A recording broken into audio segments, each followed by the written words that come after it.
नमस्कार। Star TV Bihar के live show में आपका बहुत बहुत स्वागत है। देखिए 24 घंटे बचे हैं, चुनाव प्रचार खत्म हो जाएगा, लेकिन जो दूसरा राउंड है जो तय करेगा कि बिहार का सिकंदर कौन होगा, उस पर सबकी नजर है। 24 घंटे पहले नरेंद्र मोदी ने मैदान छोड़ दिया है।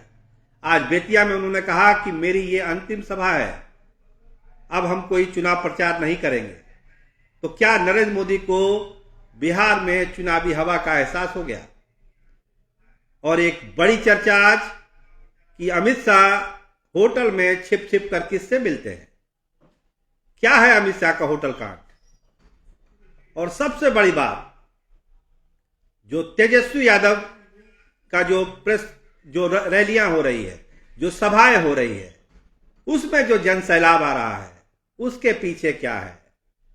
तो ढेर सारे सवाल हैं, उसके ढेर सारे जवाब हैं, लेकिन सबसे पहले बात करिए नरेंद्र मोदी की कि आखिर नरेंद्र मोदी ने 24 घंटे पहले मैदान क्यों छोड़ दिया। आज बेतिया में उन्होंने साफ साफ कह दिया कि ये उनकी अंतिम सभा है, अब वो चुनाव प्रचार के लिए नहीं आएंगे। अमूमन ऐसा होता नहीं है। बिहार में जिस कांटे की लड़ाई है और पहले चरण में जो संकेत है, वो संकेत क्या है? क्या नरेंद्र मोदी उस संकेत को समझ लिए? इसीलिए 24 घंटे पहले वो मैदान छोड़कर चले गए, चुनाव प्रचार नहीं कर रहे हैं।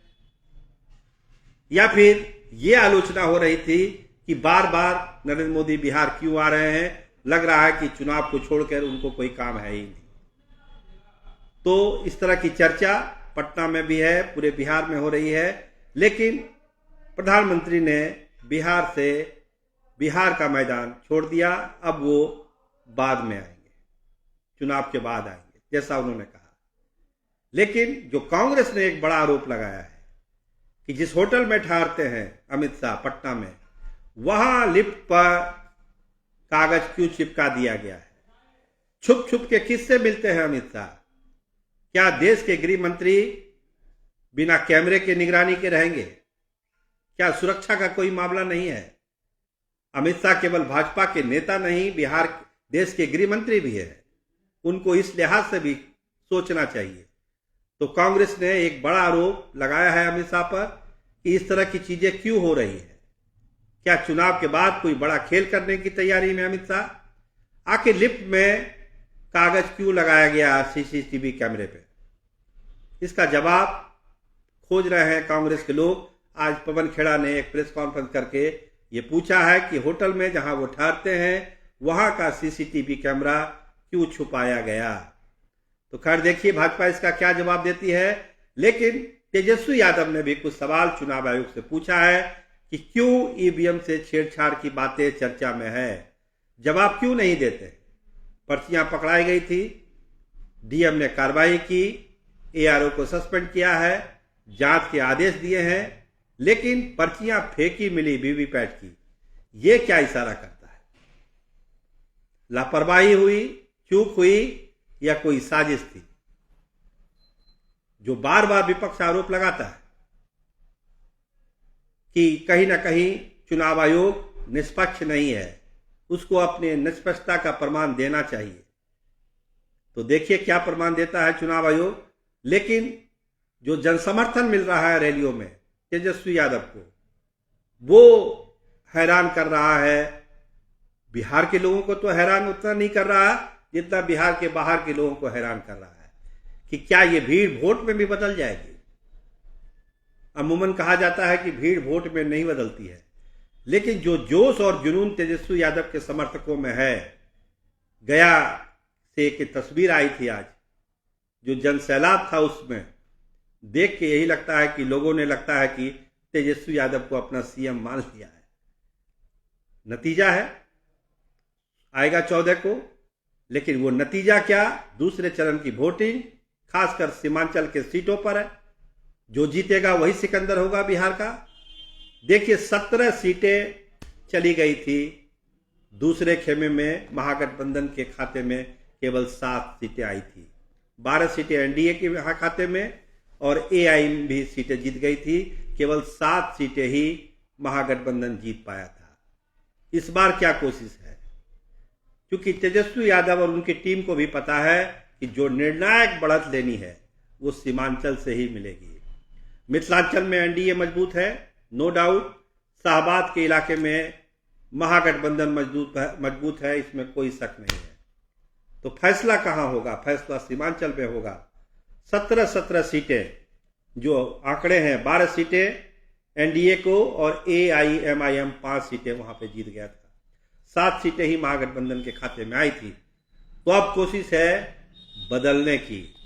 देखिए एआईएमआईएम के जो हेड हैं अख्तर उल ईमान, उनको भी जनता के आक्रोश का सामना करना पड़ा कल।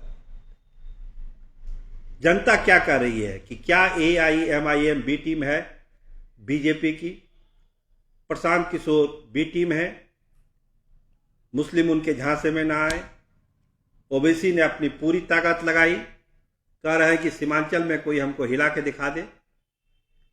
लेकिन जब से पप्पू यादव और तेजस्वी यादव का एक राजनीतिक मिलन, आप कह सकते हैं राजनीतिक मिलन हुआ है, जो तस्वीरें वायरल हुई है दोनों के साथ साथ, और आईपी गुप्ता और मुकेश सहनी का साथ और कांग्रेस का बरदहस्त, ये सीमांचल में इस बार महागठबंधन को मजबूत कर रहा है। और बहुत सारी ऐसी सीटें जहां उम्मीद नहीं थी कि महागठबंधन अच्छा करेगी, वहां पर भी महागठबंधन के पक्ष में एक माहौल बनता हुआ दिख रहा है, क्योंकि सीमांचल की ही 24 सीटें बिहार के सिकंदर को तय करने वाली है। कौन होगा सिकंदर?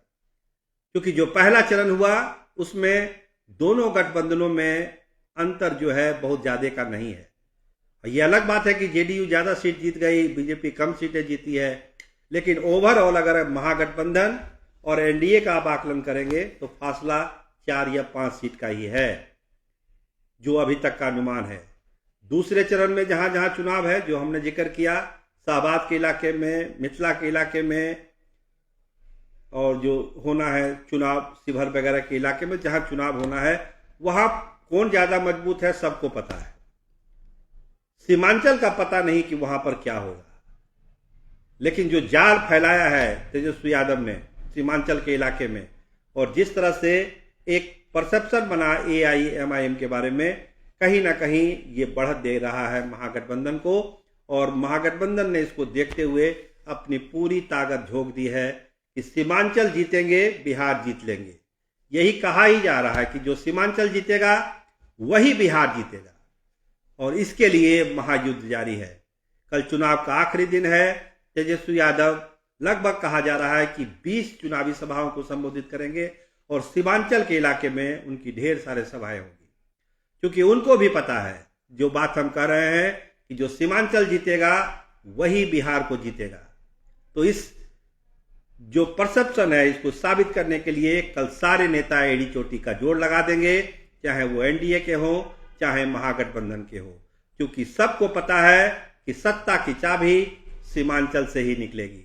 लेकिन मोदी का एक दिन पहले बिहार छोड़ देना कहीं ना कहीं भाजपा के मनोबल को कम करता है, उनके कार्यकर्ताओं के हौसले को कम कर रहा है।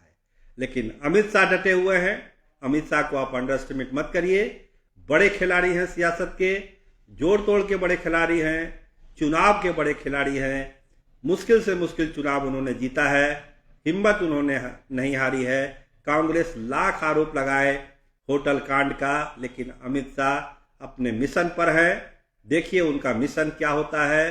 14 को सब पता चलेगा कि किसका मिशन सफल रहा, किसका मिशन असफल रहा, और सीमांचल में जो दाव लगा वो किसके नाम लगा। तो इंतजार करिए 14 का, लेकिन 14 से पहले बिहार के सियासत में जो उठापटक होने वाली है उसकी पल पल की जानकारी हम आपको देंगे। और 11 तारीख की वोटिंग की खबरें हम सवेरे से ही आपको देना शुरू करेंगे। हमारे चैनल को जरूर सब्सक्राइब करिए, लाइक करिए। आपका बहुत बहुत धन्यवाद, आपका बहुत बहुत शुक्रिया।